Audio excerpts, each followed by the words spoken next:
India में terror attack होने के बाद भी ऐसा क्या रीज़न है जिसकी वजह से भारत सरकार इंडिया और पाकिस्तान का जो क्रिकेट मैच कल दुबई में खेला जाएगा उसे रोक नहीं पा रही है या फिर रोकना नहीं चाहती है? क्या है इसका रीज़न, आइए चलिए समझते हैं। पहला कारण है पॉलिसी गैप। इंडिया की जो स्पोर्ट्स पॉलिसी है वो सिर्फ बायलैटरल गेम्स को ही बैन कर सकती है। एशिया कप जैसे मल्टीनेशनल गेम्स को इस स्कोप से बाहर रखा जाता है। दूसरा, ग्लोबल कॉन्ट्रैक्ट्स। जो बीसीसीआई ने एशियन के क्रिकेट काउंसिल के साथ पार्टिसिपेशन डील साइन किया है उसको अगर तोड़ा जाए तो बहुत सारे penalties, fees, fines, price money का फॉरफिट और फ्यूचर बैन्स भी लग सकते हैं।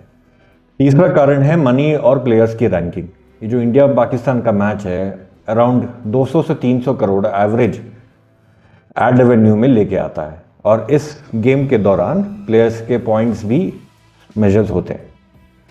चौथा है लीगल ग्रीन लाइट। एक पीआईएल सुप्रीम कोर्ट गया था जिसमें इस मैच को रोकने की दरख्वास्त की गई थी, लेकिन सुप्रीम कोर्ट ने कहा कि it's a match what's the urgency. मतलब कानूनी बेस जीरो है जब तक सरकार खुद लिखित तौर पे नहीं दे देती कि इसको बैन करना चाहिए या फिर प्लेयर्स वहां नहीं जाएंगे, सुप्रीम कोर्ट कुछ नहीं कर सकती। वेन्यू दुबई होने के बावजूद भी हमारे पास कुछ ऑप्शंस थे। पहला था फॉर्मल गवर्नमेंट डायरेक्टिव। अगर सेंट्रल गवर्नमेंट ने लिखित रूप पे सिक्योरिटी या डिप्लोमेटिक ग्राउंड्स पर पार्टिसिपेशन मना कर दिया होता तो BCCI force majeure clause use करके लीगली बैकआउट कर सकती थी बिना कोई पेनल्टी या फिर बैन के। दूसरा, प्री टूर्नामेंट क्लॉसेस। जब ये कॉन्ट्रैक्ट साइन करते वक्त explicit national security exit clause add किया जा सकता था ताकि इमरजेंसी में पेनल्टी ना लगे।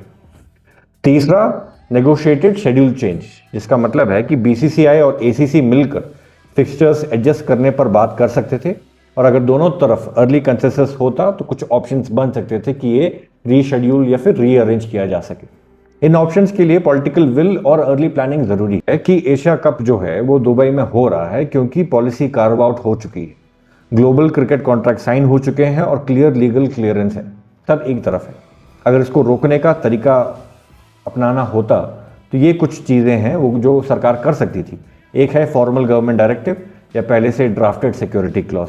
दूसरा, बिना इन स्टेप्स के मैच को कैंसिल करना बहुत ही डिफिकल्ट और बीसीसीआई के लिए महंगा पड़ सकता है।